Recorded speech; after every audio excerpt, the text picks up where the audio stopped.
Is YouTube dying? I don't think it is, but it does kind of seem like it with how weird some of these new YouTubers are, and how famous some of these weird random YouTubers are. Like, I hate it. Like, these toy reviews or these super just fake channels are going fake, are like have 100 million subscribers. It makes no sense. Thank God PewDiePie is like the one up there with the most subscribers that's keeping it real. Like, Mr. Beast is so weird now. Like, his videos, they just look really weird, and people kind of have pointed this out, like, what the hell is going on here? Because he's got these weird, like, AI looking thumbnails on his stuff, and his videos are just so insane, and all this money, it's like, where's he getting all this money from? So people are like, so people beg the question, is YouTube going downhill right now? And I think that it kind of is, because of some of these creators just, I don't know if it's losing originality or what it is, but they're just kind of making YouTube kind of corny and not original. But I think YouTube won't die, because it's always going to have these smaller content creators, that's the word that's freaking ruining it. But it's always going to have these smaller people that make videos that like really put a lot of effort in them and have so much soul into them, and just use their personality instead of using crazy editing and using like brain rot and like trying to maximize how much watch time people have on their video. Because now it's harder to get watch time, because people are literally losing their patience with some of these videos. So they literally can't, people are incapable of watching videos for longer than a TikTok, bro. It's insane. TikTok's ruining it again, man. See, TikTok's ruining everything, bro. We all got to get off that shit. Maybe it was good that it was gonna get banned, but it does actually have some really funny videos, and I do appreciate those. They're awesome, and I like watching them. I still get stuck. No matter how much I shit on TikTok, I still sit on that shit and watch it. Can't change myself, man. But yeah, I think YouTube is good as long as, I don't know, is a bigger company gonna take it over? I don't think so, because YouTube's already freaking YouTube. I don't know who owns YouTube behind it all. I don't know what it is. But as long as there's real people on here making content that they love to make, and like are just devoted to being original and not, because there's so much stuff around that is good stuff, and you can find it if you search long enough. But the worst part of it is these people that are just farming views and just not good and stuff like that. But so what's my strategy? My strategy is just to be a real ass dude, and oh my god, he was dead. And to just keep it real with my viewers and try and get famous from my personality instead of I don't know, cheating the system. I don't know, like clickbait. I mean I kind of do it, I guess, like, but everybody gotta clickbait a little bit just to get these views, man, because nobody's clicking on a boring video. Clickbaiting is different than making an interesting video title, and clickbaiting is different than making an interesting video title and like thumbnail, because you can make a really interesting thumbnail and video title and have it be truthful, but like it doesn't have to be 100% the whole truth, but like it should be what the video is, and then you should work hard to make that video interesting. My favorite thing to do is to tell a story, but as I've said in other videos, I kind of suck at that, which I'm really trying to improve, because I want to tell a story and have the video edited in such a cool way that it's just so interesting, but it's just so freaking hard. But some people who do that are like Jack Sather and Nakey Jakey. Nakey Jakey made one of the best YouTube videos I've ever seen with his CSGO video. That one was so freaking good. It told such a great story, and it was all around just so good. And also Ludwig tells really good stories about like successes he has in these random games, and they're so interesting because he has such good stories to tell, and I feel like I don't have good stories to tell like that, so I kind of gotta really dig deep to think of some, like this Elden Ring video, which I've literally said for the 1,000,000th time. But yeah, I really want my channel to have the same vibe as PewDiePie because I just love how real PewDiePie is and his vlogs and his lifestyle. It's just so cool and I love it so much. And he makes such interesting videos, and now he makes a Linux video and people just go nuts over it, including myself. I definitely went nuts over it too.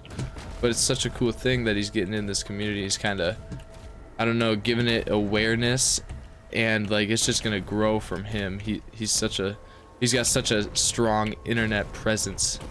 And also some other creators that make like the guy who makes 2B2T videos, that guy is so real.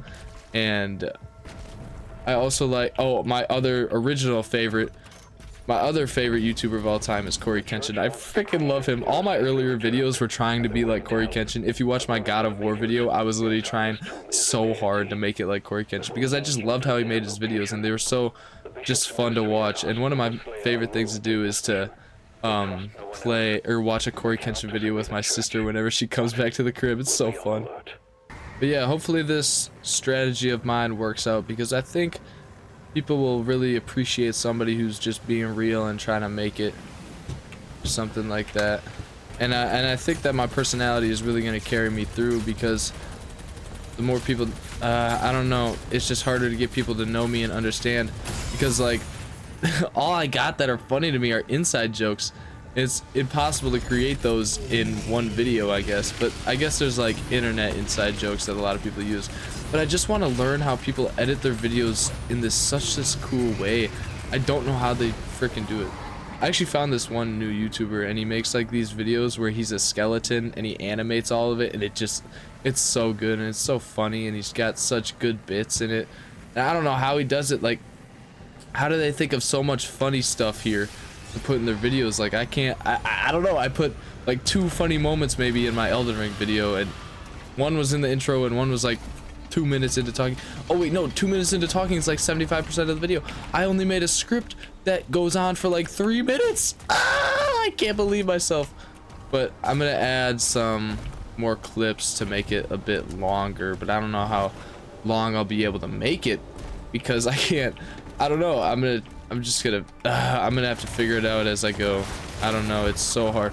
Editing is so hard. I think I need to make a, what's it called? It's like a picture map or something. I can make that to kind of plan out how the video is gonna look because that will definitely give me a good idea of what to do. I took a photography class in high school because I thought that, or it was photography and like video editing, and I was hopeful that it was going to teach me video editing and I could use the time in that class to edit my YouTube videos. And I kind of did use it for that, and I think that I ended up making a YouTube video in that class, but it didn't, and it wasn't like the greatest video ever. I also used it to make this, I also had to make this music video, so I made that with one of my buddies in the class. It was pretty fun.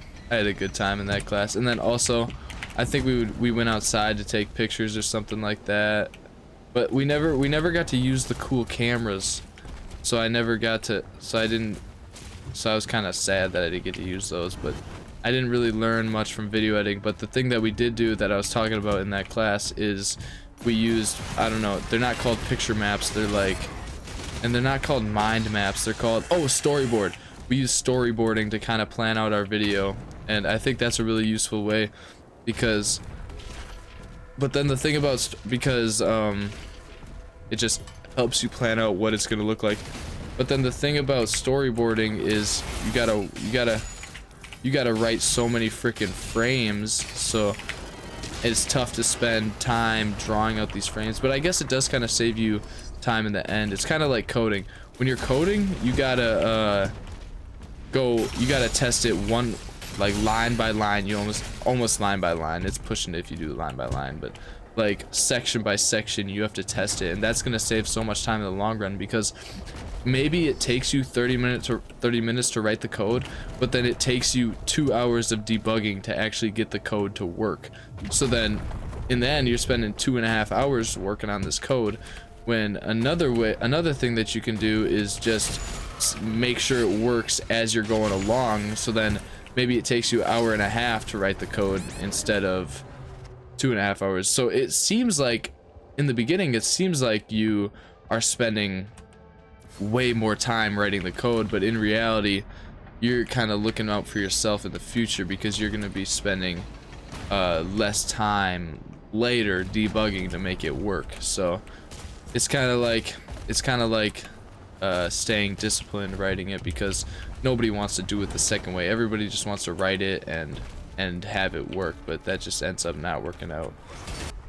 All right, boys, this mission is for some reason kind of long, so I'm gonna finish this one off camera. I gotta get on a phone call and stuff.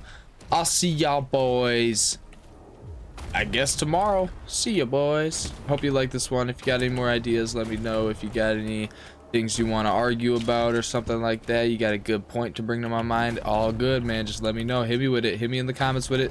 See ya, boys. That other video is at like 4,000 impressions. I can't believe it's getting that many. It makes me so happy. See ya, boys.